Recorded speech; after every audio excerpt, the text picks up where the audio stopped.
coupe sagittale du cerveau.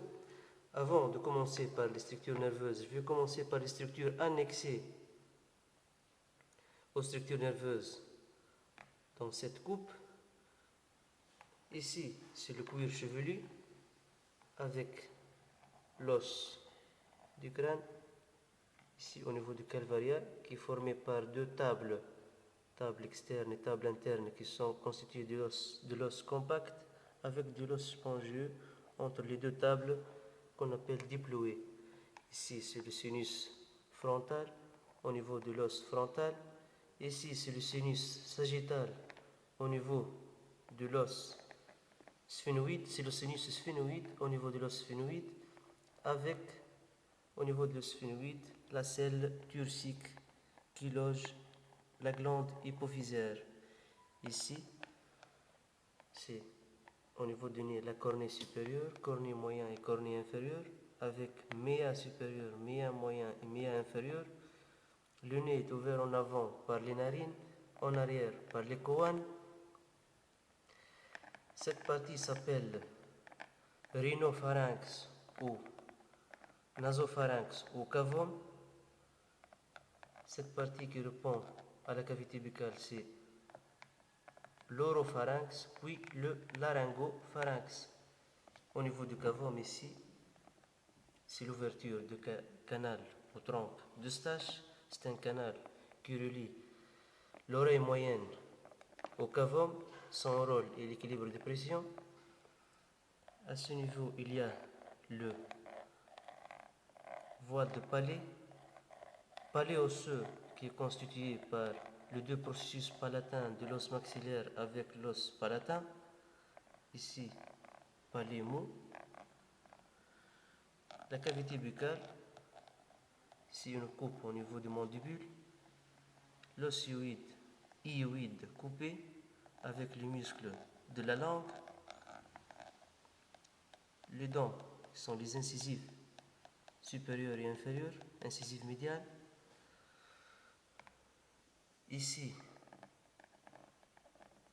c'est la tonsie pharyngienne. Ici, c'est la tonsie palatine. Les muscles paravertébraux. Le cartilage de l'épiglotte. Le cartilage thyroïde.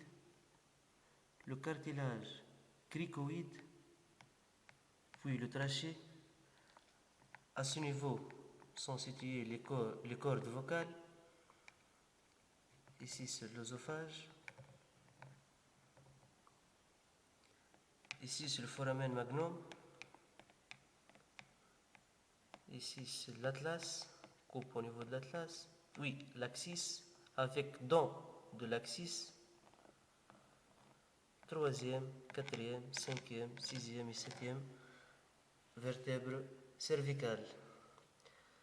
Pour les structures nerveuses, ici, c'est le sinus sagittal supérieur qui se termine ici au niveau du confluent du sinus, puis du sinus droit qui se termine par la grande veine cérébrale ou veine de Galien. À ce niveau, c'est l'hémisphère cérébral droite. Ici, ce cuneus avec les sillons pariéto-occipital. Ici, c'est le sillon singulaire, le gyrus singulaire, le sillon marginal, sillon central et le sillon précentral. C'est l'artère cérébrale antérieure. L'artère cérébrale antérieure. Ici, le corps calleux qui est constitué en arrière par le bourrelet ou splénium, puis le corps, puis le genou, puis cette partie c'est le rostrum. Rostrum. À ce niveau, il y a le fornix. Le fornix. Le fornix est lié au corps calleux par le septum pellucidum. Ici, c'est la commissure antérieure, la commissure postérieure,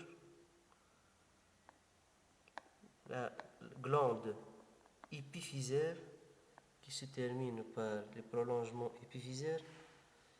Ici, c'est le plexus choroïde qui sécrète l'LCR. À ce niveau, c'est le thalamus avec l'adhérence interthalamique.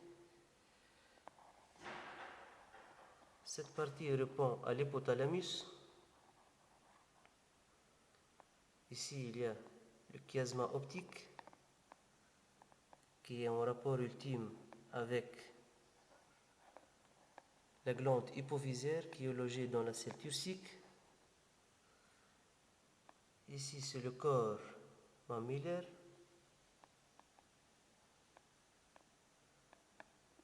Ici, c'est mésencéphale. Le mésencéphale qui est constitué par le colliculus supérieur, le colliculus inférieur, l'aqueduc mésencéphalique ou l'aqueduc du Sylvius avec le pédoncule cérébral. Ici, c'est le nerf oculomoteur. Le pont avec le quatrième ventricule. Du côté du pont, c'est le plancher du quatrième ventricule. Du côté du cervelet, c'est le toit du quatrième ventricule. Le cervelet, qui est constitué par de substances grises et de la substance blanche. Substance blanche qui est appelée par les anciens anatomistes l'arbre de vie. Ici, la moelle allongée qui se termine en bas par la moelle épinière. Il y a des citernes à ce niveau. Ici, c'est la citerne cérébello-médullaire. Ici, c'est la citerne de la grande veine cérébrale ou citerne quadrigeminale. À ce niveau, c'est la citerne chiasmatique. Ici, c'est la citerne interpédonculaire. Et à ce niveau, c'est la citerne prépontique. La circulation du liquide céphalorachidien. Le liquide céphalorachidien qui est élaboré par le plexus choroïde qui existe au niveau du système ventriculaire. Le liquide céphalorachidien passe par les ventricules latéraux au troisième ventricule par deux foramènes qui sont les foramènes interventriculaires ou foramen de Monro. Puis, de troisième ventricule passe dans l'aqueduc mésencéphalique au quatrième ventricule. Le quatrième ventricule est ouvert latéralement par deux foramènes qu'on appelle foramen de Louchka et un foramen postérieur immédiat qui est le foramen de Magendie.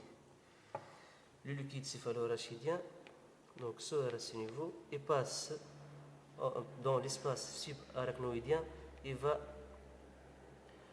couvrir tout le système nerveux central. Donc le système nerveux central baigne dans le liquide céphalorachidien.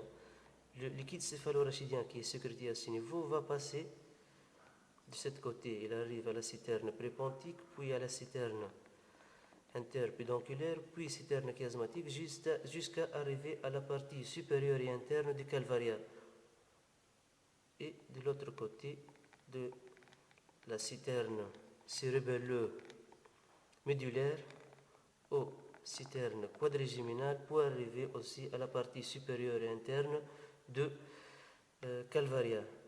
À ce niveau, existe des granulations qu'on appelle les granulations de Pacchioni. Leur rôle est d'absorber le liquide céphalorachidien. Donc, toute interruption de ce circuit, soit à l'intérieur du système ventriculaire ou défaut d'absorption du liquide céphalorachidien au niveau de granulation de Pacchioni, va donner l'hydrocéphalie.